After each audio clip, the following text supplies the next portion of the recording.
और जब तक रहे बड़े खास रहे। मुझे आज के इस एपिसोड में एक ऐसे कवि मित्र की याद आती है जो न केवल बहुत अच्छा कवि था, एक बहुत अच्छा मित्र था, और एक ऐसा कवि जो मंच पे जब कविताएं पढ़ता था तो ऐसा होता ही नहीं था कि तालियों का शोर न उठे। और एक बड़ी महत्वपूर्ण बात यह है कि वो आज हमारे बीच में नहीं है, लेकिन जैसा कि हम जानते हैं कि कवि सशरीर हमारे बीच में न हो, लेकिन उसकी कविताएं सदैव हमारे बीच में होती है।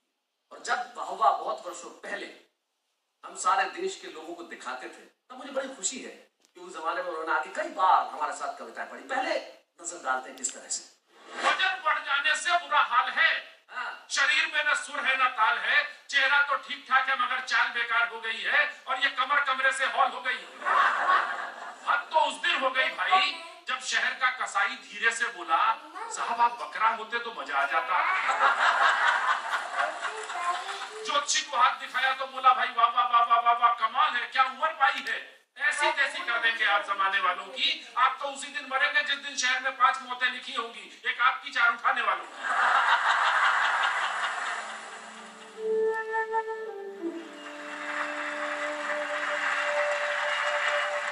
मित्रों, इनका नाम नीरज पुरी है और आज ये शायद एक अजब संयोग है कि जिस तारीख को हम ये एपिसोड शूट कर रहे हैं वो नीरज की पुण्यतिथि। तो आज इस अवसर में हम चाहते हैं कि नीरज की कविता का पाठ वो करें जिसे कविता नीरज विरासत में देखे गए। नीरज की पुत्री आस्था नीरजपुरी।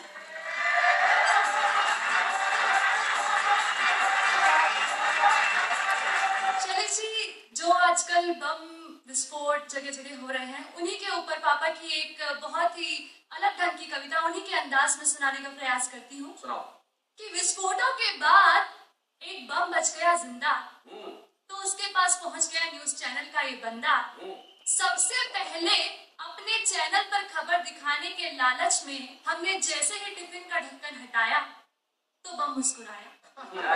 टिक टिक की एक आवाज आई तो हमने कहा, क्या जिंदा हो भाई? बम बोला, हाँ और तुम भी, बधाई। क्या बात है, वाह वाह वाह वाह, बहुत बढ़िया। हाँ और तुम भी। बम बोला, हाँ और तुम भी, बधाई। क्या बात है। और मेरे जिंदा होने पे एतराज है तो अभी फट जाता हूँ। एक क्षण में खुद को और तुमको भूतपूर्व कर जाता हूँ। जरा सोचो, जब तुम्हारे मरने का सीन तुम्हारे चैनल पर लाइव टेलीकास्ट होगा तो तुम्हारा चैनल दुनिया में कितना फास्ट होगा। क्या बात है, वाह वाह वाह वाह। वैसे भी तुमने पूरी घटना का कवरेज कुछ इस तरह से दिखाया कि तुम देश की तरफ थे या आतंकवादियों की तरफ कोई समझ नहीं पाया। क्या बात है, वाह वाह वाह, बहुत बढ़िया। जरा सोचो, जब तुम्हारे मरने की खबर सबसे पहले तुम्हारे चैनल पर आएगी तो तुम्हारे चैनल की टीआरपी कितनी बढ़ जाएगी। हमने कहा, यार टीआरपी को मारो गोली, यहाँ प्राण सूख रहे हैं, तुम्हें जब फूटना हो फूटो, हम तो घर को फूट रहे हैं। पर चलते चलते एक बात तो बताओ बम भैया, तुम्हारे साथियों ने खूब मनाया आतंक का त्योहार, सैकड़ों लोगों को दिया मौत के घाट उतार, पर तुम क्यों नहीं फटे? मासूमों की जान लेने का अपना इरादा तुमने कैसे बदल दिया? बम बोला, बेवकूफ ध्यान से देख, मुझ पर लिखा हुआ है मेड इन इंडिया। क्या बात है, वाह वाह वाह, बहुत अच्छे, बहुत बढ़िया। वो तो कुछ गद्दार मुझे बेच आए, इस बात से मेरा अंतस बुझ गया है, वरना ये मत समझना कि मेरी आग ठंडी पड़ गई है, मेरा बारूद चूक गया है। अरे दूसरे बम तो थे ही उन देशों के, वे फटते न फटते उन्हें क्या फर्क पड़ना था। वे तो थे ही उन देशों के जिन्हें नफरत का इतिहास नया करना था, मगर मैं अपनों का होकर ही अपनों पर फट जाऊंगा तो मुझे लगा कि मैं अपनी ही नजरों में गिर जाऊंगा। क्या बात है। मुझे लगा कि मैं अपनी ही नजरों में गिर जाऊंगा, लेकिन मैं जिस दिन बिका अपने उस दिन ना फट पाने पर आज तक शर्मिंदा हूँ। प्लीज ये माइक और कैमरा हटा ले और किसी से मत कहना कि मैं अभी जिंदा हूँ। क्या बात किसी से मत कहना कि मैं अभी जिंदा हूँ। बहुत धन्यवाद। नीरज अगर हमारे साथ होते तो इसमें कोई शक नहीं है कि नीरज उन चंद कवियों में से होते जिन्हें हम वाह क्या बात है कि मंच पे हम सम्मानित करते, लेकिन नीरज तुम नहीं हो, तुम्हारी कविताएं हैं। आज हम सम्मानित करेंगे नीरज की दोनों पुत्रियों को। आस्था भी यहाँ है, उनकी ज्येष्ठ पुत्री आकांक्षा भी यहाँ है। मैं चाहता हूँ आकांक्षा समझ बताए।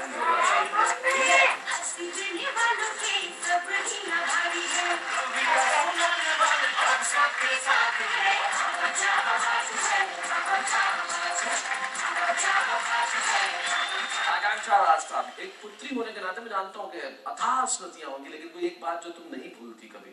पापा कहते थे हमेशा कि हर क्षण से जिंदगी चुराओ, हंसो और सबको हंसाओ। पापा का न रहना इंसान के लिए बहुत ज्यादा मायने रखता है, खासकर बेटियों के लिए, आप सब जानते होंगे।